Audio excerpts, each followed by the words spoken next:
Hello friends, very welcome to you all. आज हम जानने वाले हैं deduction under the head house property कि हमको हाउस प्रॉपर्टी के इनकम में से क्या क्या डिडक्शन मिलने वाली है, क्योंकि इससे पहले हम ये सीख चुके हैं कि हम हाउस प्रॉपर्टी में कैसे अपनी ग्रॉस एनुअल वैल्यू निकालते हैं।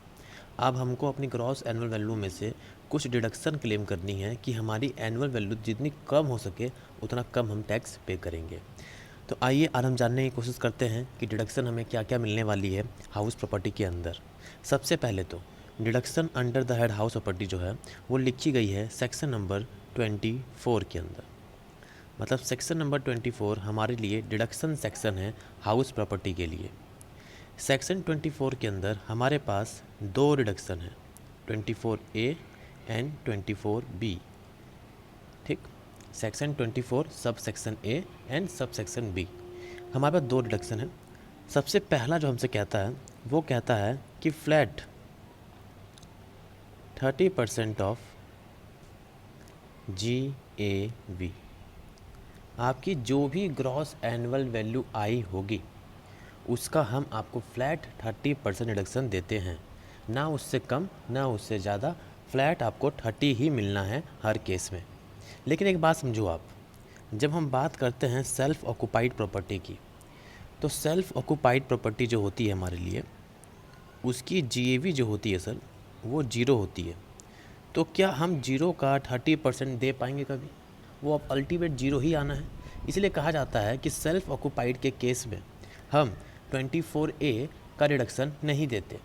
आप दे भी दोगे तो भी उसका आंसर ज़ीरो ही आएगा। इसे टेक्निकली कहा गया कि हम सेल्फ ऑक्यूपाइड प्रॉपर्टी को 24A का रिडक्शन 30% ऑफ GAV वाला ये रिडक्शन उसको हम नहीं देते, क्योंकि हम ये दे भी नहीं सकते, क्योंकि सेल्फ ऑक्यूपाइड के केस में हमारी GAV जो होती है सर वो ज़ीरो हो जाती है। तो उस केस में हम 30% क्या ही देंगे, इसलिए सेल्फ ऑक्यूपाइड में तो नहीं मिलेगा।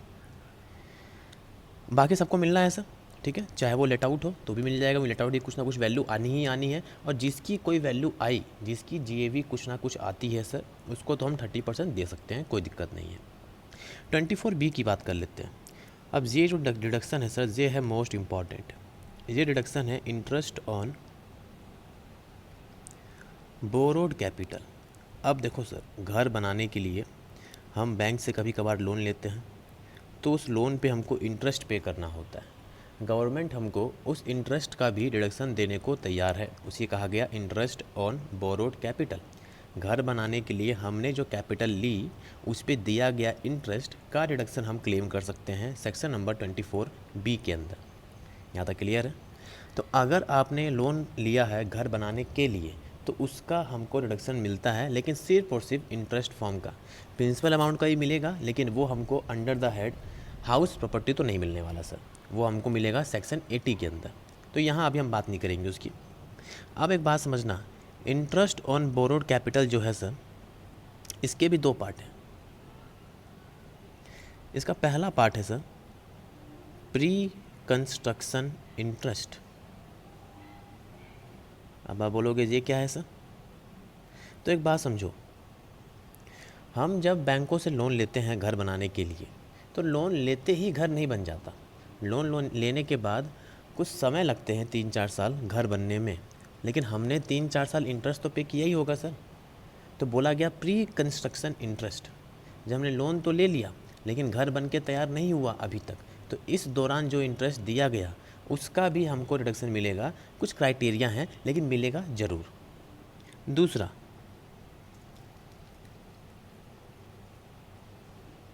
पोस्ट कंस्ट्रक्शन इंटरेस्ट, मतलब घर बन के तैयार हो गया, उसके बाद भी आपका लोन चल रहा है और चलता ही है। ऐसा तो नहीं है कि घर बनते ही आप पूरा लोन पेड ऑफ कर दोगे। आपने लोन लिया है तो घर बन के तैयार हो गया, लेकिन लोन तो अभी भी आपका चल ही रहा है, आप उसकी इंस्टॉलमेंट पे करते ही रहोगे। तो घर बनने के बाद जो भी आपका इंटरेस्ट ड्यू हो रहा है लोन के ऊपर, उसका भी आपको कुछ इंटरेस्ट का रिडक्शन मिलेगा, लेकिन कुछ क्राइटेरिया के साथ। तो हमने ये देखा कि अगर अभी हम ओवरऑल बात करें, ऊपर बात करें, कि सेक्शन 24 जो है सर वो डिडक्शन हमको अलाउ करता है under the head house property. Section इसका है 24। ये सबसे पहले बोलता है कि 24A बोलता है कि हम आपको फ्लैट रिडक्शन देंगे आपकी ग्रॉस एनुअल वैल्यू की 30%। अब आपकी एनुअल वैल्यू कुछ भी हो उसका हम 30% आपको प्रोवाइड कर देंगे। लेकिन बाई चांस अगर आपकी GAV ज़ीरो हो जाए मतलब सेल्फ ऑक्यूपाइड की बात कर रहा हूँ मैं। अगर आपकी जीएवी 0 है तो मैं आपको 30% दूंगा भी तो वो 0 ही आना है। इसलिए कहा गया कि टेक्निकली हम सेल्फ ऑक्यूपाइड को सेक्शन 24A की डिडक्शन नहीं देते। 24B बोलता है कि हम आपको अलाउ करें deduction interest on borrowed capital, कि आपने घर बनाने के लिए जो भी फंड ली है उसके ऊपर दिया गया इंटरेस्ट का हम आपको डिडक्शन देंगे। उस फंड की इंटरेस्ट को दो हिस्सों में बांटा गया। पहले हिस्से को बोला गया प्री कंस्ट्रक्शन इंटरेस्ट, कि घर बनने से पहले आप लोन तो ले चुके हो लेकिन अभी बन रहा है घर, तो उस दौरान दिया गया इंटरेस्ट का हम आपको देंगे डिडक्शन। साथ ही साथ अगर घर आपका बन के तैयार हो जाता है उस दौरान दिया गया इंटरेस्ट का भी हम आपको देंगे डिडक्शन। अब थोड़ा आगे चलते हैं सर। अभी हम सीखेंगे कैसा निकलेगा जी, लेकिन पहले मैं आपको सेक्शन थोड़ा बता दूँ। अब मैं बात कर रहा हूँ 24B की, मतलब pre construction and post construction की बात कर रहा हूँ। कलर थोड़ा चेंज कर लेते हैं सर।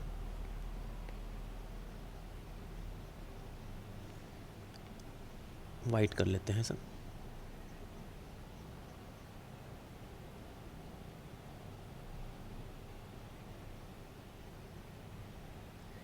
तो अब मैं बात कर रहा हूँ कि प्री कंस्ट्रक्शन और पोस्ट कंस्ट्रक्शन इंटरेस्ट की, मतलब कि 24B की। 24B के अंदर हमने देखा कि इंटरेस्ट हमको मिलना है और इंटरेस्ट हमारे पास दो टाइप के हो सकते हैं। लेकिन अब आप समझना इनका क्राइटेरिया, क्योंकि इनके क्राइटेरिया में आप समझोगे लिमिट तय की गई है सर। आपको इससे हायर अमाउंट नहीं मिल सकता। मतलब सबसे पहला मैं आपको पहले अमाउंट लिख देता हूँ कि एक ऐसा केस है सर जहाँ पे आपकी मैक्सिमम लिमिट जो होगी इंटरेस्ट ऑन बोरोड कैपिटल की, चाहे वो प्री और पोस्ट को मिला के ही हो, लेकिन वो 2 लाख से ऊपर नहीं हो सकती। मतलब 24B की लिमिट बता रहा हूँ सर मैं। 24B की एक लिमिट है कि 2 लाख से ऊपर का इंटरेस्ट हम अलाउ नहीं करेंगे। वहीं पे हमारे पास एक केस ऐसा भी है जहाँ पे हम 30,000 से ज़्यादा अलाउ ही नहीं करेंगे। तीसरा केस जो हमारे पास है वो है अनलिमिटेड, मतलब यहाँ पे आपकी जितनी भी बन रही होगी हम उतना अलाउ करेंगे। तो हमारे पास 3 केस हैं सर। अब हमको इन 3 केसों को समझना है सबसे पहले, तो तभी हम आगे बढ़ पाएंगे। तो सबसे पहला कि सर हम 2 लाख कब अलाउ करेंगे, थोड़ा उसके बारे में बताइए। तो एक बात समझना, 2 लाख की डिडक्शन आपको मिलेगी सेल्फ ऑक्यूपाइड के केस में। 30,000 सर, ये भी आपको मिलेगी सेल्फ ऑक्यूपाइड के केस में। अब आपको लग रहा होगा सर ये आप क्या बोल रहे हो, दोनों में सेल्फ ऑक्यूपाइड। ये तो आपको क्लियर होगा। लास्ट क्या है आपके लिए, तो ये आपका होगा लेट आउट प्रॉपर्टी। तो एक बात समझो, लेट आउट तो यहीं पे फिनिश्ड हो गया सर, क्योंकि लेट आउट में तो कोई कैलकुलेशन ही नहीं है। जितनी भी आपकी इंटरेस्ट बन रही होगी बोरोड कैपिटल के ऊपर, वो सारा का सारा आपके लिए अलाउड है। मतलब आप पूरा का पूरा क्लेम कर सकते हो डिडक्शन। सीधी बात है, यहाँ तो कोई दिक्कत नहीं आपको। अब आगे बढ़ते हैं सर। 2 लाख और 30,000 का क्या लोचा है, थोड़ा बताइए हमको। तो बोला गया कि 2 लाख होने के लिए आपको 3 कंडीशन फॉलो करनी पड़ेगी एक साथ, मतलब एंड लगे हुए हैं। सबसे पहला कंडीशन है कि लोन जो है आपका लोन होना चाहिए हमेशा 1/4/1999 के बाद का। लोन ऑन आफ्टर 1 अप्रैल 1999। मतलब आप जो लोन ले रहे हो घर बनाने के लिए, वो लोन आपने 1 अप्रैल 1999 के बाद लिया होगा, ठीक है। दूसरा, आप जो ये लोन ले रहे हो सर, ये लोन आप ले रहे होगे तो या तो कंस्ट्रक्शन घर बनाने के लिए, या तो एक्विजिशन घर खरीदने के लिए ले रहे होगे। ये है आपका दूसरा कंडीशन, यहाँ पे एंड लगा हुआ है सर। तो पहला कंडीशन क्या हो गया सर कि लोन आपकी 1 अप्रैल 1999 की बात की होनी चाहिए, प्लस आप वो लोन घर खरीदने या घर बनाने के लिए ले रहे होगे। तीसरा सर, आपका जो घर है वो विदिन 5 ईयर बन के कंप्लीट हो जाए।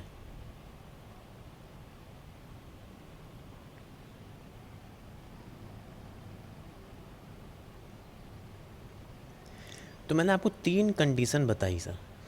3 क्या बन गई कंडीशन आपके लिए कि आपका लोन 1 अप्रैल 1999 के बाद की होनी चाहिए, प्लस वो लोन आपका घर खरीदने या बनाने के लिए होना चाहिए, तीसरा, वो घर आप जो बनवा रहे हो वो 5 साल के अंदर बन के तैयार हो जाना चाहिए, तो ही आपको मिल पाएगी लिमिट 2 लाख रुपीज़ की। अब ये बात समझना कि ऐसा नहीं है आपको 2 लाख अलाउ कर देंगे। बोला गया कि 2 लाख रुपीज़ और इंटरेस्ट इनकर्ड, जो भी इंटरेस्ट इनकर्ड हुआ है, विच एवर इज़ लोअर। तो 2 लाख आपकी मैक्सिमम लिमिट है, ये नहीं कि 2 लाख अलाउ कर दोगे आप। इन दोनों में जो लोअर होगा, विच एवर इज लोअर, वो आपको डिडक्शन अलाउ हो जाएगी। तो यहाँ पे आप जो लोअर कंपेयर कर रहे हैं वो कंपेयर कर रहे हो 2 लाख के साथ। तो मैंने आपको बताया कि 2 लाख की मैक्सिमम लिमिट आप कब यूज़ करोगे, सेल्फ ऑक्यूपाइड के केस में। तो आपके पास ये 3 केस हुए जहाँ पे आपको 2 लाख की डिडक्शन अलाउ हो जाती है। लेकिन आप चाहो तो ऐसा मान सकते हो कि 4 केस हैं, क्योंकि 2 लाख वाली लिमिट सिर्फ और सिर्फ सेल्फ ऑक्यूपाइड के केस में मिलेगी, डीम लेट आउट या लेट आउट में नहीं मिलने वाली। तो सेल्फ ऑक्यूपाइड होना चाहिए, लोन 1 अप्रैल 1999 के बाद का होना चाहिए, कंस्ट्रक्शन एक्विजिशन के लिए होना चाहिए, और घर 5 साल के अंदर बन के तैयार हो जाना चाहिए। तो आपको मिलेगा 2 लाख का डिडक्शन। सेल्फ ऑक्यूपाइड कब होगा सर? तो ये जो 3 कंडीशन आपको दिखाई दे रही है जिसको आप एक साथ फॉलो कर रहे थे, इसमें से अगर कोई एक भी मिसिंग हो गया, मिसिंग एनी वन और मोर, या ज़्यादा भी मिसिंग हो सकते हैं, कोई भी एक या उससे ज़्यादा मिसिंग हो गए कंडीशन, तो भाई आपको सेल्फ ऑक्यूपाइड में सिर्फ और सिर्फ मिलेगा 30,000। जैसे कि लोन आपने ले रखा है 1 अप्रैल 1999 से पहले, तो बाकी आपकी कंडीशन पूरी हो भी रही होगी तो भी आपको डिडक्शन अलाउ करेंगे हम 30,000। मतलब आपका पहला कंडीशन फॉलो नहीं हुआ, बाकी दोनों आप फॉलो कर रहे थे, लेकिन तो भी आपको कितना मिला, 30,000। ऐसा भी हो सकता है सर कि आपका लोन तो जो है वो 1 अप्रैल 1999 के बाद का ही है, लेकिन हम जो लोन ले रहे हैं वो घर बनाने या ख़रीदने के लिए नहीं ले रहे, तो बात ख़त्म। आप 2 लाख के अंदर फॉलो ही नहीं कर सकते, आप ले जाओगे आप 30,000 के अंदर। समझ रहे हैं मेरी बात को? तो अगर आपने तीनों में से कोई भी एक कंडीशन को फॉलो नहीं किया तो आपको सेल्फ ऑक्यूपाइड के केस में 30,000 ही अलाउ होगा, बस। क्लियर है? लेट आउट की बात करें तो अनलिमिटेड, वहाँ तो कोई दिक्कत ही नहीं है, वहाँ कोई कैलकुलेशन ही नहीं है। अब थोड़ा सा और आगे बढ़ते हैं सर। प्री कंस्ट्रक्शन इंटरेस्ट क्या होता है वो थोड़ा बता दो तो हमारा काम ख़त्म हो जाएगा सर। तो एक बात समझो, आपका घर मान लो बन के तैयार हुआ 1 जून 2020 में, ठीक। इससे पहले कौन सा साल रहा होगा, 1 अप्रैल 2019, और ये साल ख़त्म हुआ होगा आपका 31 मार्च 20 में, और अब ये साल चल रहा है 2021, और ये आपका ख़त्म हो जाएगा 31 मार्च 21 के अंदर। तो एक बात समझना अभी आप, यहाँ पे घर बन के तैयार हुआ है, कंप्लीटेड हो गया है 1/6/2020 को। इससे पहले हो रहा था कंस्ट्रक्शन, मतलब ये आपका जो है पूरा कंस्ट्रक्शन पीरियड है, यहाँ तक आपका कंस्ट्रक्शन चला है। तो बोला गया कि प्री कंस्ट्रक्शन इंटरेस्ट इसको बोलेंगे सर। तो बहुत लोग को लग रहा होगा इसके पहले जितने भी पीरियड है सब के सब प्री कंस्ट्रक्शन इंटरेस्ट है, बिल्कुल नहीं सर। बोला गया कि प्री कंस्ट्रक्शन इंटरेस्ट जो होता है, जिस साल भी घर आपका बन के तैयार होगा उसके पीछे का 31 मार्च वाला प्रीवियस ईयर जो है उसको हम काउंट करेंगे हमेशा प्री कंस्ट्रक्शन इंटरेस्ट। तो मेरा घर जो है बन के तैयार हुआ 1 जून को, तो इसके पीछे 31 मार्च कौन सा है, 31 मार्च 20। तो ये जो ईयर है आपका, ये ईयर आपका कहलाएगा प्री कंस्ट्रक्शन इंटरेस्ट। अच्छा, हो सकता है कि घर आपका लंबे समय से बनते आ रहा हो, तो ये पूरा कहलाएगा आपका प्री कंस्ट्रक्शन इंटरेस्ट। तो जब से आपने लोन लिया है घर बनाने के लिए तब से वो काउंट हो रहा है कि यहाँ से चालू हुआ प्री कंस्ट्रक्शन। लेकिन ख़त्म कब होगा, तो ख़त्म होता है कि जिस साल घर बन के ख़त्म हुआ या बन गया उसके पीछे का 31 मार्च जो है वो एंड पॉइंट होता है प्री कंस्ट्रक्शन इंटरेस्ट का। क्लियर है? स्टार्टिंग पॉइंट तो हम सबको क्लियर है, स्टार्टिंग पॉइंट तो यही है कि जब से हमने लोन लिया तब से हमने इंटरेस्ट देना चालू कर दिया है, तो ये हमारा प्री का स्टार्टिंग पॉइंट है। लेकिन एंडिंग पॉइंट क्या होगा सर, तो जिस साल घर बन के फिनिश्ड हुआ है उसके पीछे का जो भी 31 मार्च है वो होता है आपका एंड पॉइंट। तो स्टार्टिंग पॉइंट से लेके एंड पॉइंट कब तक, तो घर जिस साल बना उसके पीछे का 31 मार्च जो है वो आपके लिए कहलाएगा and point of pre construction interest. और एक बात समझना, जो भी आपका प्री कंस्ट्रक्शन इंटरेस्ट है सर, जो भी आपका टोटल प्री कंस्ट्रक्शन इंटरेस्ट आ रहा होगा सर,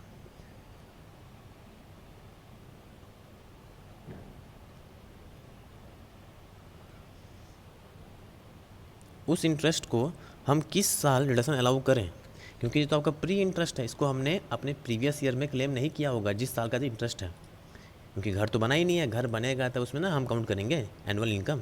अब तो घर बन के ही तैयार नहीं हुआ है, तो अभी हम उसकी जीएवी निकाल नहीं सकते। तो हमने मतलब इस ईयर में यहाँ पीछे कहीं कहीं पे भी जीएवी नहीं निकाली है, तो हमने कहीं पे भी इसका इंटरेस्ट का रिडक्शन क्लेम नहीं किया है। इसे तो हम कह रहे हैं प्री कंस्ट्रक्शन इंटरेस्ट, कि वो इंटरेस्ट किसी और ईयर का है, उसको आज हम क्लेम इस साल में करेंगे। तो इसको हमको क्लेम करना है, लेकिन बोला गया कि आप करंट प्रीवियस ईयर में सिर्फ और सिर्फ 1/5 ही क्लेम कर सकते हो total pre construction interest, 1/5 of total pre construction interest. तो बाकी कहाँ गया सर? तो सीधी बात है, अगर मैं 1/5 बोल रहा हूँ तो बाकी बचे हुए 4/5 जो हैं आगे के 4 सालों में डिवाइड किए जाएंगे। मतलब कि टोटल इंटरेस्ट को 5 से डिवाइड कर दिया जाता है और 5 सालों में बांट दिया जाता है आगे वाले प्रीवियस ईयर में। तो एक तो मैंने यहाँ क्लेम कर लिया और बाकी बचे हुए मैं आगे 4 ईयर में क्लेम कर लूँगा। तो हर साल 1/5 1/5 1/5 5 टाइम तक मैं क्लेम करूँगा 5 ईयर के लिए। तो आपका जो भी प्री कंस्ट्रक्शन इंटरेस्ट है उसको आप एक साथ क्लेम नहीं कर सकते, उसको आपको 5 सालों में क्लेम करना होगा इक्वली, जिसमें मैंने कहा 1/5। तो आपको 1/5 total pre construction interest claim मिल जाएगा। पोस्ट के लिए सर, पोस्ट के लिए कोई लोचा नहीं है। आपको प्री में क्राइटेरिया दी गई है कि आपका प्री जो है ओवर द 5 ईयर क्लेम लिया जाता है हमेशा 1/5 करके, लेकिन पोस्ट को बोला गया है फुल अलाउड। पोस्ट आपको पूरा अलाउ हो जाता है। अब बस यही देखना है आपको, इन दोनों को जोड़कर अपनी अपनी लिमिट के अंदर। अब आप समझो एक चीज़ कि मैंने प्री कंस्ट्रक्शन इंटरेस्ट मान लेते हैं, मेरा टोटल प्री कंस्ट्रक्शन इंटरेस्ट मेरा 1 लाख रुपए है। तो मेरा इस करंट फाइनेंशियल ईयर का कितना हो जाएगा? तो 1/5 कर दूंगा, तो मान लेते हैं मेरा प्री में जो है 20,000 आया। पोस्ट की बात करें, मेरे करंट प्रीवियस ईयर की इंटरेस्ट कितनी है घर बनने के बाद? तो मैं मान लेता हूँ कि ये इंटरेस्ट जो है ये है 2,20,000। तो इन दोनों को जोड़ लिया मैंने, तो टोटल इंटरेस्ट जो मेरी आ रही है वो आ रही है 2,40,000।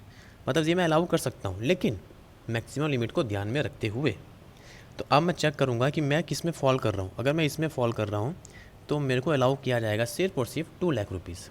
अगर मैं इसमें फॉल कर रहा हूँ तो मेरे को अलाउ किया जाएगा 30,000 रुपीज़। और अगर मैं इसमें फॉल कर रहा हूँ तो मेरे को कोई दिक्कत नहीं है, पूरी की पूरी 240 अलाउ कर दी जाएगी। तो एक बात समझे, तो आपको इतना याद रखना है कि पोस्ट तो आपको पूरा अलाउ हो जाएगा, बाकी डिपेंड करता है मैक्सिमम लिमिट के ऊपर। लेकिन प्री तो आपको पूरा अलाउ होना ही नहीं है, वो आपको 1/5 ही अलाउ होगा ओवर द 5 ईयर। तो आपका प्री और पोस्ट जोड़कर दोनों को सम करने के बाद आप चेक करोगे अपनी क्राइटेरिया को कि आप अपने क्राइटेरिया में फॉल करते हो और कौन सा चीज़ लोअर है, जो लोअर होगा वो आपको अलाउ कर दिया जाएगा। क्लियर है? ये आपकी पूरी की पूरी डिडक्शन है from the house property, section number 24। एक बार फटाक से रिवाइज कर लेते हैं। सेक्शन 24 क्या बोलता है? Deduction under the house property. ये बोलता है, इसके अंदर 2 सेक्शन है। 24A जो बोलता है flat 30% of GAV self occupied को नहीं मिलेगा, क्योंकि टेक्निकली हम दे सकते भी नहीं हैं, क्योंकि GAV उसकी 0 होती है। 24B बोलता है इंटरेस्ट एंड बोरोड कैपिटल। इसके अंदर 2 पार्ट होते हैं, प्री और पोस्ट। दोनों को जोड़कर हमारी लिमिट जो तय की गई है वो तय की गई है 2,30,000 अनलिमिटेड। 2 लाख किस केस में? तो 3 कंडीशन दिए गए हैं। पहला तो ये बात है कि वो सेल्फ ऑक्यूपाइड को मिलेगा, और फिर 3 कंडीशन क्या क्या हो गई? पहली बात है कि लोन आपका 1/4/1999 के बाद का होना चाहिए, कंस्ट्रक्शन और एक्विजिशन के लिए होना चाहिए, और तीसरा 5 साल में घर बन के तैयार हो जाना चाहिए। अगर इसमें से कोई भी मिसिंग हुआ तो सर तो आपको अलाउ किया जाएगा 30,000 का इंटरेस्ट का reduction only and only maximum limit, और लेट आउट के लिए अनलिमिटेड सर। प्री कैसे निकालेंगे? तो बोला गया कि जब से आपने लोन लिया है तब से लेके जिस साल आपका बन के घर तैयार हुआ उसके पीछे का 31 मार्च जो भी है वहाँ तक को आपको कहा जाएगा प्री कंस्ट्रक्शन इंटरेस्ट। वहाँ तक का आप पूरा इंटरेस्ट कैलकुलेट कर लो और उसको 1/5 से डिवाइड कर दो, तो आपको मिल जाएगा करंट फाइनेंशियल ईयर या प्रीवियस ईयर के लिए कितना अलाउ होना है प्री के नाम का। तो वो हो गया, प्लस आपका पोस्ट उस साल का आपका कितना इंटरेस्ट बन रहा है पोस्ट का, उन दोनों को जोड़ लो। दोनों को जोड़ने के बाद आप चेक करोगे अपनी क्राइटेरिया 2,30,000 और अनलिमिटेड, जिसमें भी आप फॉल कर रहे होगे उससे कंपेयर करोगे which is the lower shall be allowed as reduction. Clear है? ये आपकी पूरी है reduction under the house property. तो ये आपकी पूरी वीडियो थी सर। अगर आपको ये वीडियो अच्छी लगी तो वीडियो को जरूर लाइक करिएगा, चैनल को सब्सक्राइब करिएगा, और अगर कहीं कोई डाउट भी है तो आप कमेंट करिए, मैं आपके कमेंट को रिस्पॉन्ड करूँगा। हो सकता है उसके ऊपर एक नई वीडियो बना दूँ, आपके डाउट को पूरा क्लियर करूँ। तो मिलते हैं अगली वीडियो में, तब तक के लिए thank you and have a nice day.